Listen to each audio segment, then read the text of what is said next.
পুনৰ আজমলক লৈ অশ্লীল মন্তব্য কৰিলে ৰাতুল কলিতাই। এতিয়াও ৰাতুল কলিতাই কৰি আছেনে মন্তব্য? এবাৰ লিখিছে আজমল দাড়িৱালাৰ পৰা সাহাৰ্য লোৱাতকৈ দাড়িত জুই লগাই দিয়াই ভাল। এক অতি বিস্ফোৰক মন্তব্য কৰিছে। বানাক্ৰান্তক সহায় কৰা আজমলক লৈ সস্তীয়া মন্তব্য ৰাতুল কলিতাৰ।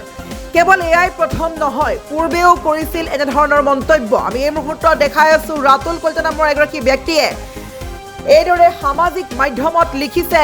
এবাৰ লিখিছে যে আজমল দাড়িৱালাৰ পৰা সাহাৰ্য লোৱাতকৈ দাড়িত জুই লগাই দিয়াই ভাল। এই ধৰণৰ পুনৰ বিস্ফোৰক কথা কৈছে, বিস্ফোৰক কথা প্ৰকাশ কৰা দেখিবলৈ পোৱা গৈছে। কেৱল এয়াই প্ৰথম নহয়, আজি কেইবাদিনৰ আগেও দেখিবলৈ পোৱা গৈছিলে যেতিয়াই সাহাৰ্য শিবিৰত গৈ যেতিয়াই সাহাৰ্য প্ৰদান কৰিছে আজমলে, কোটি কোটি টকা যেতিয়া প্ৰদান কৰিছে আজমলে বানাক্ৰান্ত, তাৰ পাছতেই ৰাতুল কলিতা নামৰ একাউণ্টৰ পৰা লগতে ৰূপা কলিতা নামৰ এটা একাউণ্টৰ পৰা এইদৰে লিখা হৈছিলে যে বানত বহু সংখ্যক গোধনৰ মৃত্যু হৈছে, তাৰে আধা মিয়াই খাইছে আৰু গো মাংসৰ টোপোলা বানাক্ৰান্ত অসমীয়াক বিলাই দিছে আজমল। এই ধৰণৰ মন্তব্য কৰিছিল ৰাতুল কলিতা নামৰ এটা একাউণ্টৰ পৰা, লগতে ৰূপা কলিতা নামৰ একাউণ্টৰ পৰাও সেই একেই ধৰণৰ মন্তব্য কৰিছিল। আৰু দেখিবলৈ পোৱা গৈছে আজি পুনৰ দেখিবলৈ পোৱা গৈছে আজমলক লৈ কৰিছে এই ধৰণৰ মন্তব্য। আজমল দাড়িৱালাৰ পৰা সাহাৰ্য লোৱাতকৈ দাড়িত জুই লগাই দিয়াই ভাল বুলি লিখিছে ৰাতুল কলিতাই। সমগ্ৰ অসমবাসীয়ে কৈছে, এতিয়া অধিকাংশ লোকেই কৈছে যে এইসমূহ একাউণ্ট সঁচি প্ৰকৃত একাউণ্ট নে এয়া ফেক একাউণ্ট চলাই আছে। বহুতেই কৈছে এয়া ফেক একাউণ্ট। আৰু সকলোৱে অসম আৰক্ষীয়ে শাস্তি বিহিবলৈ বাৰে বাৰে কৈ আছে।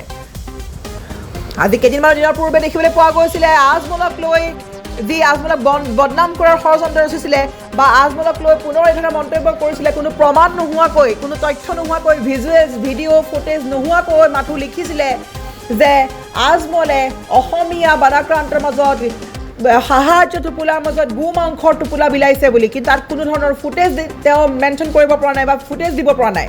সকলোৱে কমেণ্টত লিখিছিলে যে তাৰ প্ৰমাণ দিয়ক, ভিডিঅ' দিয়ক, কোন ঠাইত পাইছে গোধনৰ টোপোলা, কোন ঠাইত পাইছে নিষিদ্ধ গো মাংসৰ টোপোলা, অসমীয়া ৰাইজ ক'ত পাইছে গো মাংসৰ টোপোলা, আমাক ভিডিঅ' ফুটেজ প্ৰমাণ দিয়ক।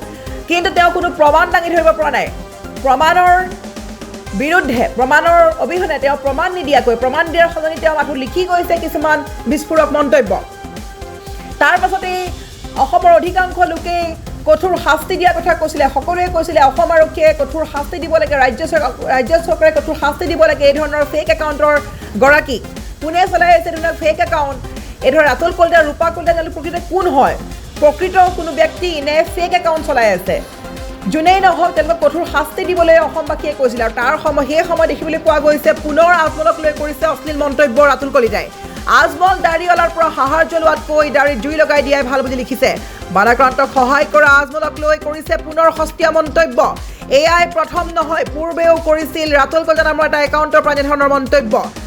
আজমলে নিজৰ অসুস্থ শৰীৰে তেওঁ ৰাজপথত ওলাই আহিছে সাহাৰ্যৰ বাবে। ইতিমধ্যে তেওঁ কোটি কোটি টকা দান দিছে, তথাপিও কোটি কোটি টকা তেওঁ সাহাৰ্য আগবঢ়াইছে। বানাক্ৰান্তৰ মাজত বানাক্ৰান্তৰ মাজত তেওঁ সাহাৰ্য আগবঢ়াইছে আৰু অসমৰ প্ৰতিগৰাকী লোকক সহায় কৰিবলৈ আহ্বান জনাইছে। আৰু পুনৰ 100 কোটি টকাৰ সাহাৰ্য ঘোষণা কৰিছিল আজমলে।